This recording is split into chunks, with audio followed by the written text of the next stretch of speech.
Hello students, I'm Ridhima. I welcome you to English Literature by Ridhima. So let's dive into today's lesson. Basically, in the previous lesson, we had completed the first chapter of 10th class English Literature. That was A Letter to God. So today we are starting with the poetry, which is of the same unit, that is Dust of Snow by Robert Frost. Okay, so let me tell you about Robert Frost. Robert Frost was he's one of my favorite, first of all. He has written that poetry, Road Not Taken. We have also read that in 9th standard, right? So, Robert Frost had won Pulitzer prize. उसको Pulitzer prize मिला था and he was and उन्होंने जो poetries लिखी हैं वो बहुत ज्यादा एनालिटिकल हैं, बहुत हमारे इमोशंस के साथ में डील करती हैं, हमें सोचने पे वो फोर्स करती हैं कि हम इमोशनली सोचें, हम समझें कि हमारा इमोशनल अंडरस्टैंडिंग और फिलोसफी क्या है.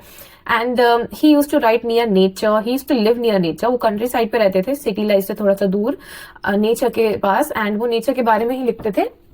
And he has also been one of the very influential American writers, right? So let's start with Dust of Snow, right? The poetry is very small yet very significant. छोटी सी poetry है but message जो है वो बहुत अच्छा देती है. And this poetry talks about mindset, basically mood कैसा है पोइट का, और पोइट क्या सोच रहा है, और पोइट के मन में क्या चल रहा है और कैसे वो शिफ्ट होता है, right? The way a crow shook down on me the dust of snow from a hemlock tree. Hemlock tree is a very poisonous tree and is a very negative tree, right? उसके ऊपर flowers जो आते हैं वो भी poisonous होते हैं, and वो एक negative tree है. And crow अपने आप में एक negative symbol है. हमारे इंडिया के कल्चर में भी crow आ जाता है तो अच्छा नहीं मानते at times, और crow एंसेस्टर्स का सिंबलाइज करता है. तो even crow is not a very good symbol in our culture also. और तो वहां पे भी क्रो को नेगेटिव ही बोल रहे हैं और हेमलॉक ट्री को भी नेगेटिव बोल रहे हैं. तो हेमलॉक ट्री के नीचे बैठे थे वो बेंच के ऊपर, एंड उस टाइम उनका मूड बहुत ज्यादा सैड था, मेलेंकली था. Melancholy is a word which is used जब आपकी सैडनेस का ज्यादा कोई बड़ा रीजन नहीं होता बट आप सैड होते हो, आप दुखी होते हो. तो उनका मूड बहुत ही मेलेंकॉली और बहुत ही सैड सा था, डल मूड में थे वो. एंड उसी टाइम एक क्रो आता है, वो हेमलॉक ट्री की पेड़ की पत्तियों पे बैठता है और उसके ऊपर जितनी भी स्नो होती है वो उनके ऊपर आके गिर जाती है. जब स्नो उनके ऊपर आके गिरती है तो एकदम से उनका मूड चेंज होता है. अब snow is a symbol of happiness over here. Snow एक पॉजिटिव सिंबल है क्योंकि वो उनके ऊपर आके गिरती है, उनका मूड चेंज हो जाता है. वो पहले जिस दुख में थे, पहले जिस चिंता में थे, अब वो चिंता चेंज हो जाती है. वो कहते हैं कि मैंने अपना अभी तक का दिन वेस्ट कर दिया छोटी सी नेगेटिव बात के लिए दुखी होकर, right? Next paragraph talks about has given my heart a change of mood and saved some part of a day I had rued मतलब कि रिग्रेट में मैंने बर्बाद कर दिया, खराब कर दिया जो अपना थोड़ा पार्ट दिन का. अब मेरा मूड चेंज हो गया है, मेरा दिन उसने बचा लिया, हैज सेव्ड, मेरा टाइम सेव कर लिया कि मैं आगे वाला टाइम भी दुखी होकर निकालता. So now that has been changed.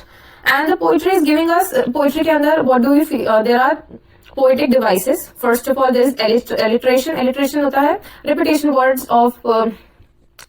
Of words, और एक तरह से जब आप वर्ड्स के बीच में राइमिंग स्कीम देखते हैं, dust of snow, so this is alliteration.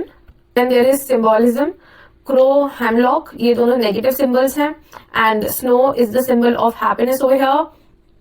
And imagery क्या फॉर्म होती है जब वो स्नो हमारे ऊपर गिर रही है, या सॉरी राइटर के ऊपर गिर रही है बेसिकली. तो पोएट क्या कहता है, पोएट कहता है कि उस इमेजरी को मैं फील कर सकता हूँ, इवन हम उसको स्नो को गिरते हुए फील कर सकते हैं. तो ये पोइट्री हमारे माइंड में वो इमेज फॉर्म कर रही है, वो इमेज हमारे माइंड में लेकर आ रही है. And this poetry has a poetic effect. There is a poetic effect to the poetry and there is the moral. Main important thing, इसका मॉरल क्या है? इसका मॉरल है कि छोटी छोटी चीजों में हमें खुशी ढूंढनी चाहिए. Even a small positive movement, एक स्मॉल पॉजिटिव मूवमेंट हमारे अंदर क्या चेंज लेके आ सकता है, हमारा पूरा दिन बदल सकता है.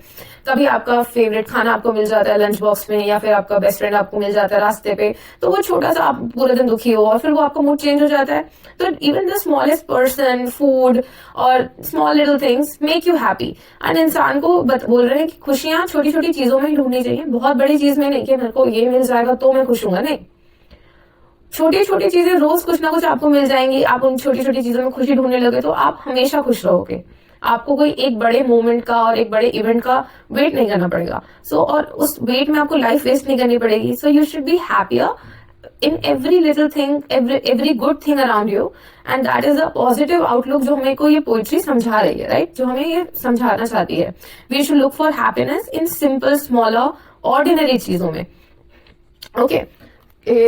And it is our duty to not to waste our day. हमारी ड्यूटी है हमें अपनी लाइफ, अपना दिन दुख में वेस्ट नहीं करना कि ये हो गया वो गया. हमें छोटी छोटी चीजों में खुशी ढूंढते हुए, and we should find happiness in little things, and we should be blissful all our day, right? That is what the poetry is talking about. And I hope आपको समझ आ गई होगी. If you have any questions, you can ask me those questions in the comment sections. And if you have any, you want me to explain you something, आप चाहते हो मैं आपको कुछ explain करूँ, suggestions हैं, give me those in your comment section. And I'll be providing you with notes and previous year question papers and previous year questions with Telegram channel of this page, right? Thank you. All the best.